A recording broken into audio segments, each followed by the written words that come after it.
Hi guys, nag-ayos muna ako ng mga ipapadala ko bukas. At saka mga ayan pa.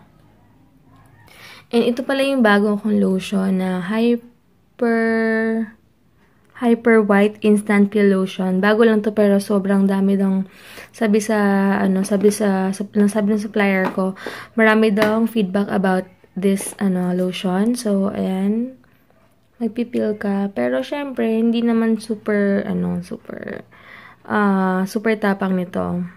And dito yung directions sa likod. Ayan. And meron akong bamboo charcoal mask. Ayan.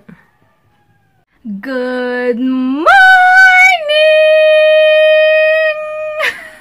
Happy Sunday, guys! And thank God it's Sunday! Sunday na. Wala lang. Super excited lang kaming mag-worship later and makinig ng word ni God. So, sobrang excited lang kasi wala lang. Alam mo, maraming mga unexpected blessings na nakakatuwa lang. And time na talaga magpasalamat. Lalo and makinig and makapag ma-feed yung nyo.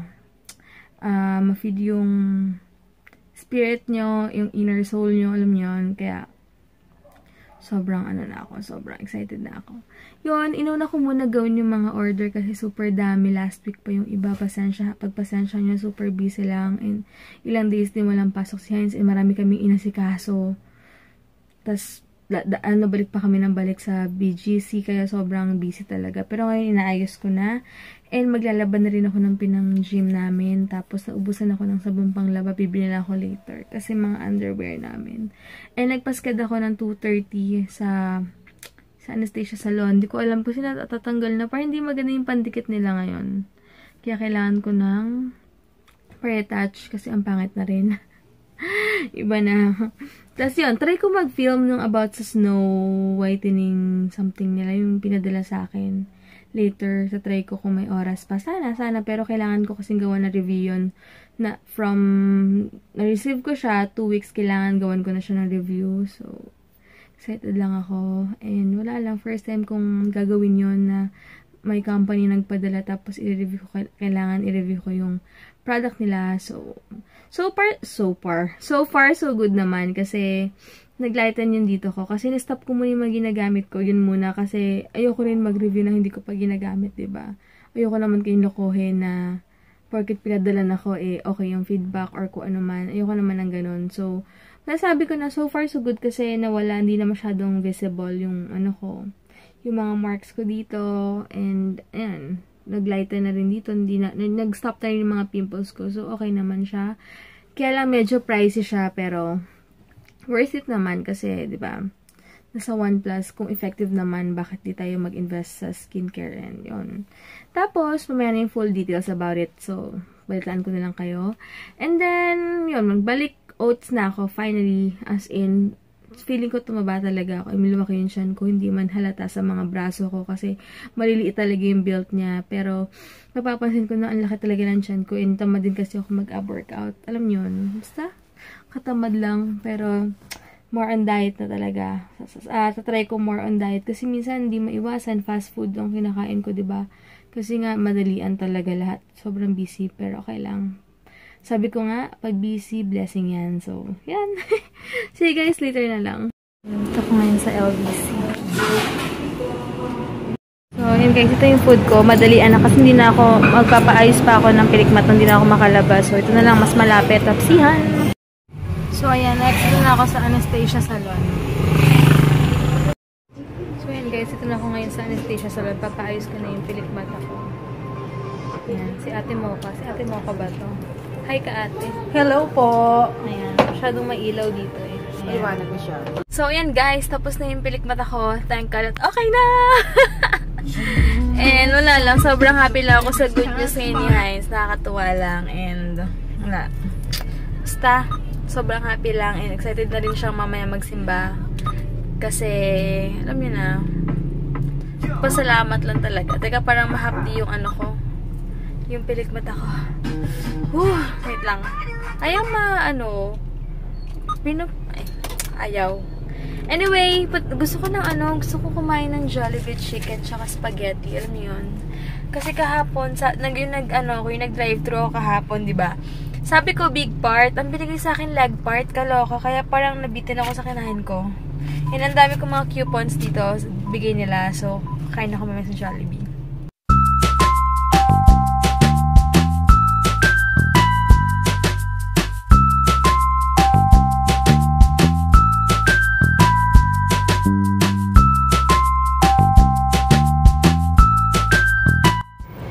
Dito na ako ngayon sa Festival Mall.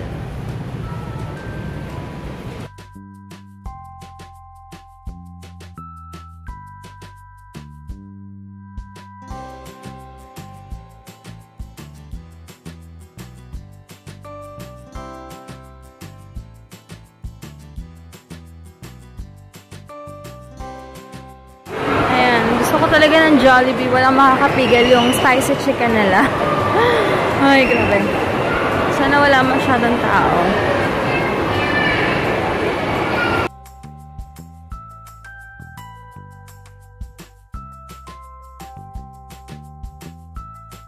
So, ito yung in-order ko, spaghetti tsaka chicken.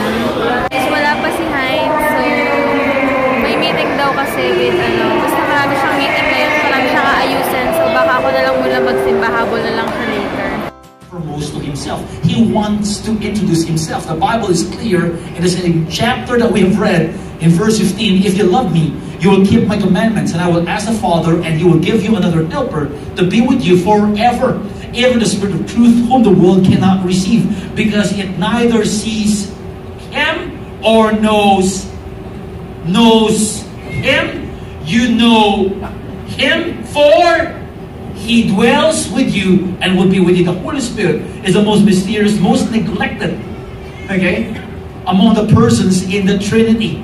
But the Holy Spirit wants to introduce himself, that he is a person. The Holy Spirit is not an it, it's not an object. For some of you here, that you find the Holy Spirit as just an impersonal force or a mystical power that you need to feel really emotional, and you need to feel a certain temperature externally of who the Holy Spirit is. You're missing the point.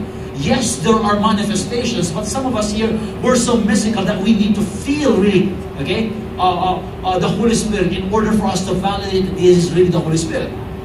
And I can't help but really right now we experience the Holy Spirit. Ito, nilalamig ako. Kasi tabi ka ng electric fan, okay? There is nothing mystical about it. This is why we would want to inform and tell you the Holy Spirit is a person. And because we do understand that the Holy Spirit is a person, our approach to the Holy Spirit is not based on how we see the Holy Spirit. We know He is a person. He is a perfect gentleman. Therefore, we can just ask the Holy Spirit to come. Some of you here, okay, I know where it's coming from, but you want to experience the Holy Spirit. Your understanding is that I need to struggle and strive and prove to the Holy Spirit that He's invited in my life. You know what? The Holy Spirit wants to come. In fact, when Jesus Christ went to be with the Father, He really delegated the responsibility to the Holy Spirit, should I say, and the Holy Spirit came. The goal of the Holy Spirit to be with you, to interact with you. So when you invite Him, He will come. Amen. How many of you here are grateful machine to us? That's not what the Holy Spirit is. That's not who God is. More than just your needs and your wants, the Holy Spirit wants to have a relationship with you. Do you understand? So if you're worshiping God and you're enjoying the presence of God, for the presence of God, we find peace and security. And when you're simply saying that, yes, I enjoy the presence of God, and because of what the Holy Spirit is doing in my heart, after you're done with your worship time with the Lord every Sunday, are you motivated to open your Bible the following day? Or you're just busy coming to church, but you're not interested with God's Word? There's something wrong right there. Because it is the same Holy Spirit that motivated you, provoked you to go to church, and the same Holy Spirit that will give you the grace to open your Bible. So if you're excited serving God and you're not reading your Bible, you're not praying, there's a problem right here. This is why, okay, this message will not just encourage you, but in a way remind you that at the end of the day, the Holy Spirit is a person. He wants to interact with you, and the Holy Spirit is God. The Bible is very clear that in John 14 verse 17, you know Him, for He dwells with you and will be in you. you here can relate with me the feeling of opening your Facebook account? It's glorious, right? When you're opening your Facebook. You're familiar with the feeling when you're about to open your Facebook account and you type your password, okay?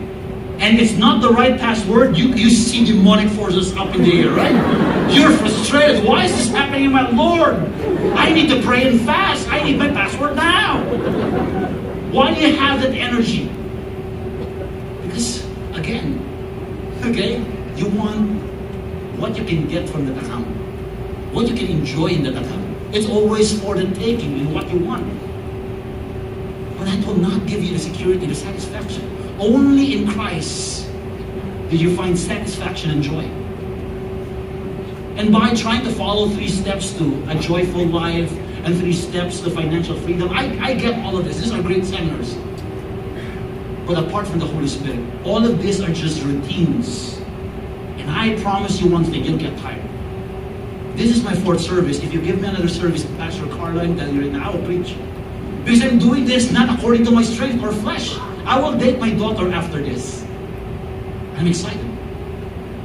Because left to my own devices, I won't survive a day. So the Holy Spirit points us to what He does. He wants to introduce Himself, but He wants to inform us that what I do, it is only for your own advantage. When was the last time you approached somebody or somebody approached you and informed you, ma'am, sir, I'm here for your advantage. Let me serve you. Isn't that an encouragement? Because 90% of all your problems can be solved if you're reading your Bible.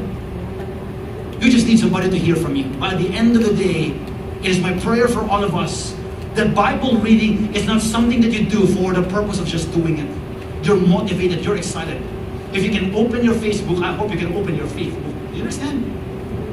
That you're excited because you're fueled by the Holy Spirit. You're empowered by the Holy Spirit. This is why I hope that when you're reading the Bible, you're inspired, you're encouraged, and you're corrected. It is an amazing experience when you open the Bible and the Bible tells you you're wrong. Because the Holy Spirit will shed light on certain passages in the Bible that's intended for you. That's powerful. The Holy Spirit. Because every time the Holy Spirit speaks, you overlook His presence. How many of you here wants to be with someone whose job is to call you his best friend, but his number one responsibility is to always overlook you? If you're around, you're as if you're not around. Nobody wants to be with people, okay, whose attitude is to always overlook people. And you know what, my daughter, she has this way to grace. It's always attached to the word graceful. I mean, if I dance, I don't look graceful. Do you understand? There is somebody who looks graceful. And that's what I feel like when we move out there, no matter how challenging the world, we face problems and challenges with so much grace. We can evade it, we can move, we can sidestep a bit. Because we're moving according to what the Holy Spirit wants. This is why in John chapter 14, verse 16, and I will ask the Father, and He will give you another helper to be with you forever. Forever. Not just for 3 years. Jesus Christ was with the disciples for 3 years. The Holy Spirit is guaranteed to stay with you every step of the way. The things that you needed to hear. How many of you here, you have real friends that will tell you, you don't look good. Pink and yellow, you look like a Christmas tree. You know, I have a friend who will tell me, you know, Ryan, your breath smells bad. I mean, that's a real friend. Pastor, may buhok ko sa ilaw. Yan ka na? Okay? Braided. Oh. They'll tell you honestly. It sounds funny, but I want the Holy Spirit to tell me what I need to correct. Because if I don't correct, I will suffer the consequences, okay, of my irresponsibility down the road. Right? You know, if you're not intelligent, you're not good looking. You know that. The truth will set you free. No. I'm not here to malign anyone. The worst thing that you can do is pretend that you're intelligent. Pastor, ano yun? Eyeglasses. They understand? No, just Lord, I'm limited, you're limitless. So if you're not intelligent, you ask God. The Bible says God can give you the intelligence. But you have to study. It doesn't happen overnight, Lord, intelligence. It doesn't happen like that. The Lord gave me when I was in college. From grade school to high school, I survived all the linkages. I befriended the one who prints the exam materials. Okay, the printing press. Okay, I befriended everybody. I have a lot of connections in order to survive grade school and high school. But in college, you cannot do that.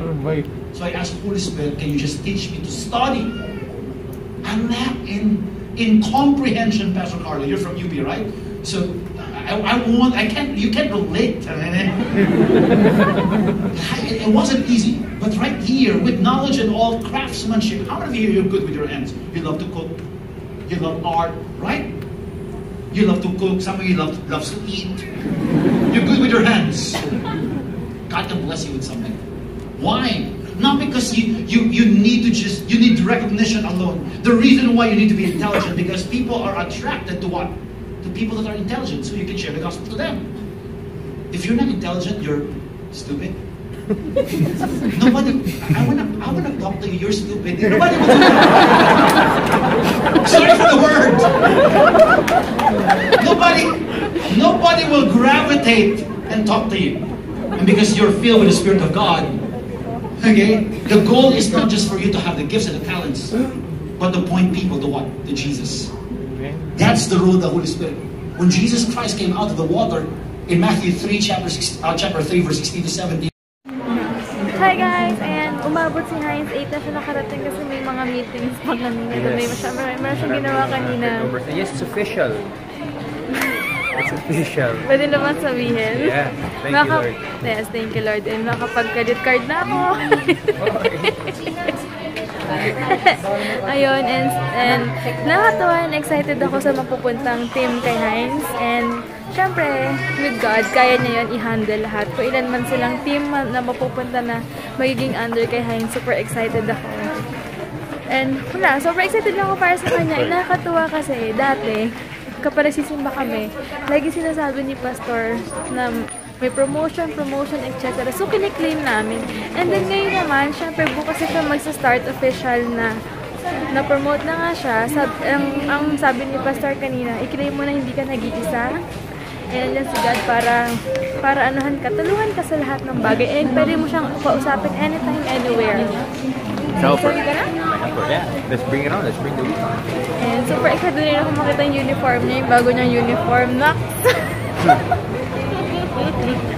So wala lang, blessing lang talaga itong year na to para sa amin. And syempre, with God's help talaga.